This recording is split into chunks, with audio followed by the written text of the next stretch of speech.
No one even asked me if I took the milk money that time. I just got a 3-day vacation. Did you take it? Yeah, I took it. Hello, and congratulations on winning this month's 11-second club. Great job on this little sequence that you did. My name is Ray Chase. I am a mentor at Animation Mentor and a animation sequence supervisor at Real Effects in Dallas, Texas. So what I'm going to do is I'm going to run through, just play your shot through, and then give you some things that I'm seeing. Let's go ahead and do that. No one even asked me if I took the milk money that time. I just got a 3-day vacation. Did you take it? Yeah, I took it.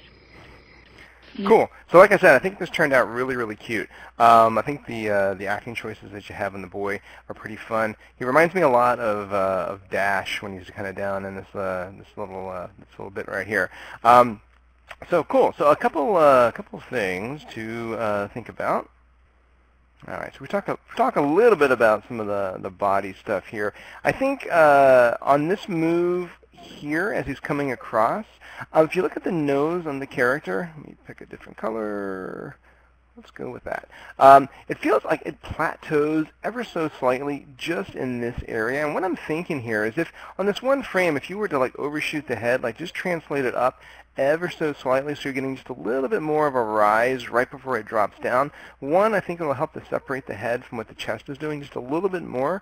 And then it won't feel like it gets a tiny, tiny bit sticky in that section. So that would be one thing to maybe take a look at just on the head. When he comes down here, if I'm kind of taking a look at the V on his shirt, it feels here too, it gets a tiny bit sticky, just like right, if you look at the spacing, it kind of comes down, and then right there, it feels like it could probably cushion just a couple more frames. Because it's feeling like it's kind of coming down and hitting just a little bit too hard. Again, a lot of this that I'm probably going to be giving you is going to be more like polishy stuff, because I think in general it's working, the shots or the sequence is working pretty well. Another thing that I was noticing in terms of a stickiness sort of feeling is this hand right here. It's feeling a little bit IK to me just in this section here, because you have this fun move happening on the kid, but it kind of feels like this hand is like really stuck in place. So I think two things here might help. One, as he's coming up into this move, if you got a little bit more overshoot on the shoulder, so the shoulder continues, as the body begins to drop, maybe the shoulder goes up just like another frame or two. And when that happens, if you take that hand that's got the fork, I'll just kind of use this. So if this is sort of the table, and he kind of does this, right? He's sort of not hyperextending his arm or anything. It's not doing that, but it's stretching it out, making it a little bit more straight. If you just sort of slid the hand just a tiny little bit, so it felt like it wasn't sticking and planted in one spot, I think that would help you out a little bit. Basically, all your animation after that, you can kind of keep the way you have it. You might just be able to just kind of go into your graph editor and just kind of globally take all of your X or all of your Z or something like that in that little move, do that little bit of a move, slide the hand a little bit, and then just adjust everything, and then you'd be fine. Another thing that would be kind of fun is on his screen left hand is if you open the fingers up just a little bit. It's going to be kind of quick, and you're not going to be able to open the hand up like this and then come back, because that would be kind of weird. But it's feeling a little bit like his hand is it's sort of in the pose that's going to be against his face, sort of from the get-go, so you're not getting a lot of contrast there.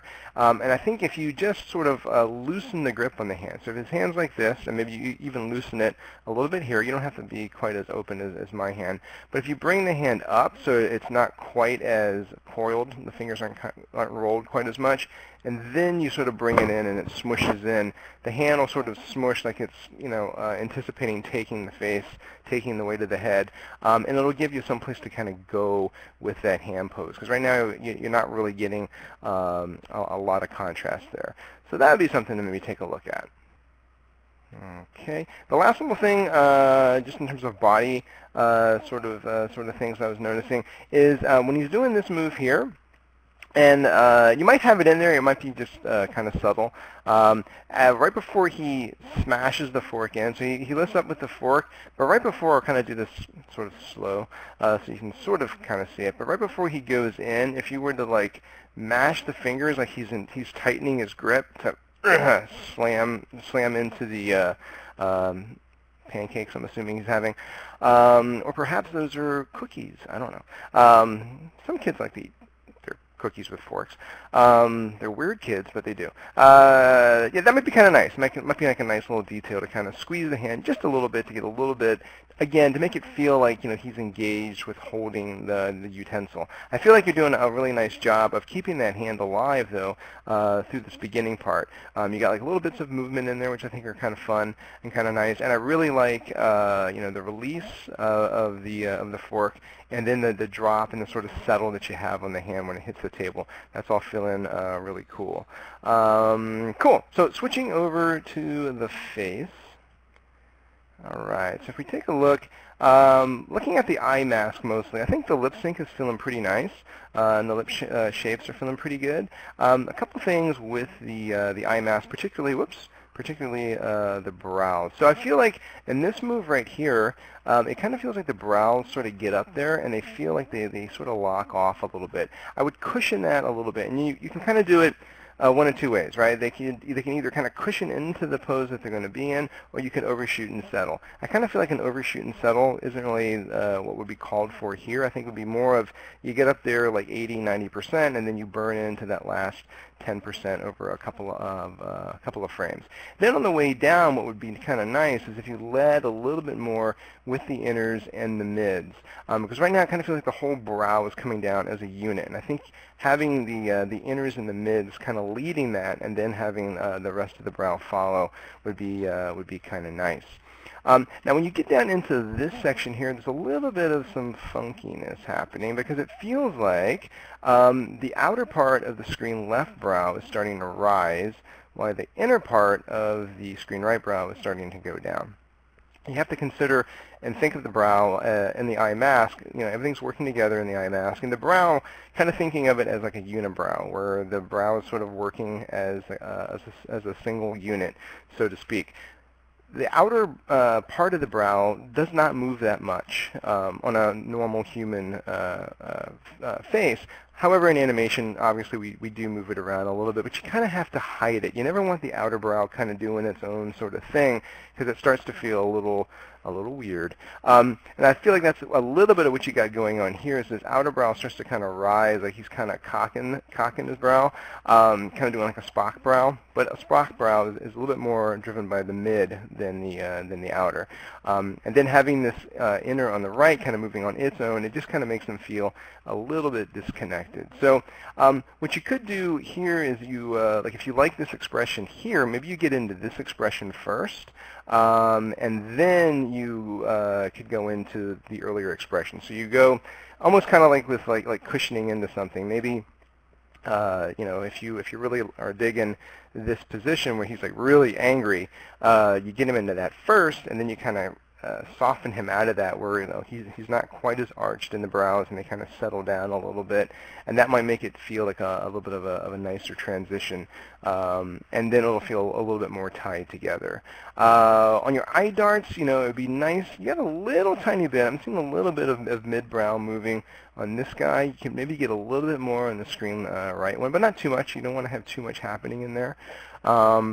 And then, on the pupils here, I feel like you're losing a lot of the iris and pupils, which is making it very hard to kind of read what the eyes are looking at. I mean, I know he's kind of looking at his cookie pancakes, but maybe what you could do is when he does this move, you take the lower lid and you just kind of drop it, so then you can kind of see the iris and pupils just a little bit more.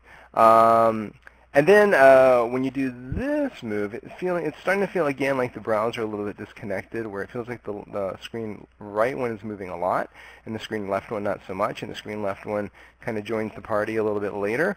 It's fine if you want to offset them, but like a frame, you get into 2-3 frames, they start to feel like these weird caterpillars. If you want to have one lead, that's totally fine, but just make sure the other one is close behind, because if they feel too separated, it starts to feel like the face and the eye mask is not working cohesively together.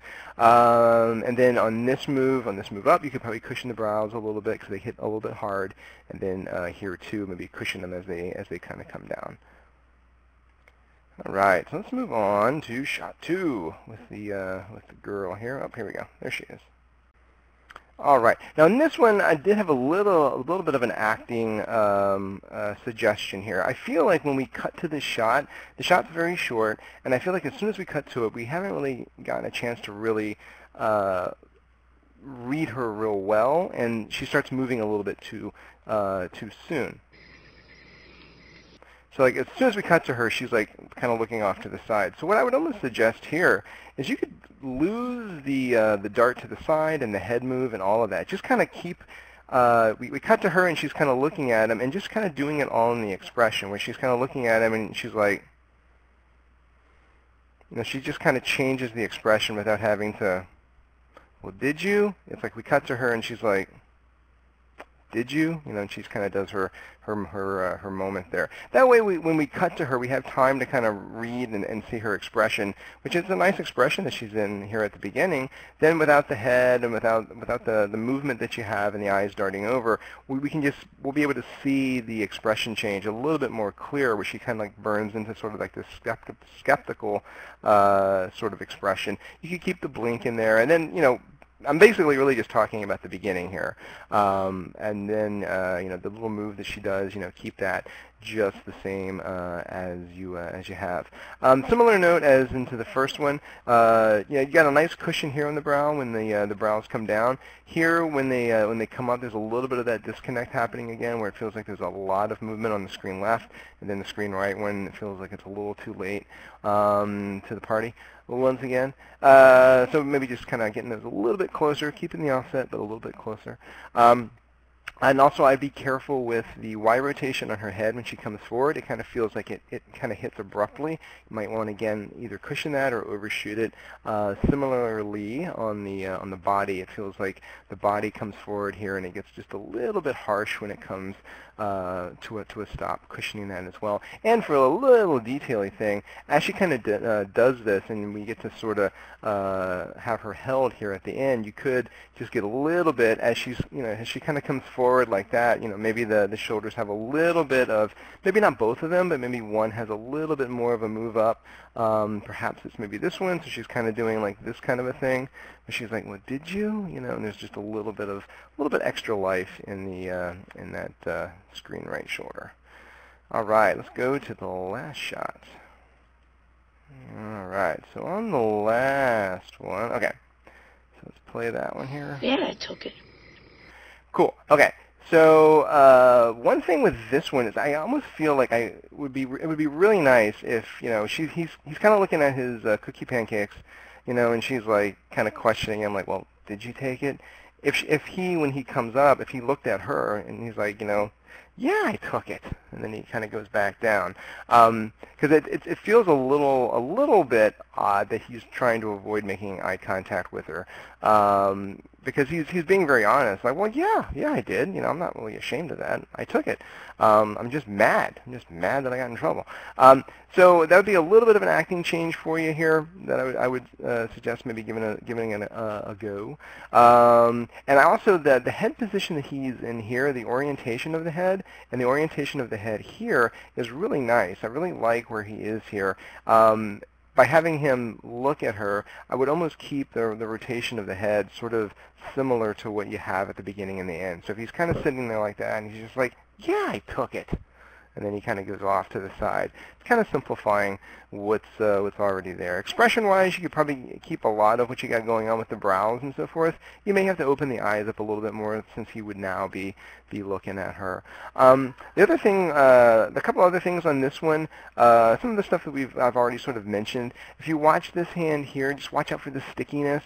It kind of feels like he does this gesture, and it kind of feels like that hand sort of pivoting, kind of off of an IK sort of handle, maybe just getting a little bit, if he's where is he at here? At the beginning, so he's kind of like this, and if he's like, yeah, he took it, you know, the hand just has a little bit of lateral screen space, so it doesn't feel like it's getting too sticky in space.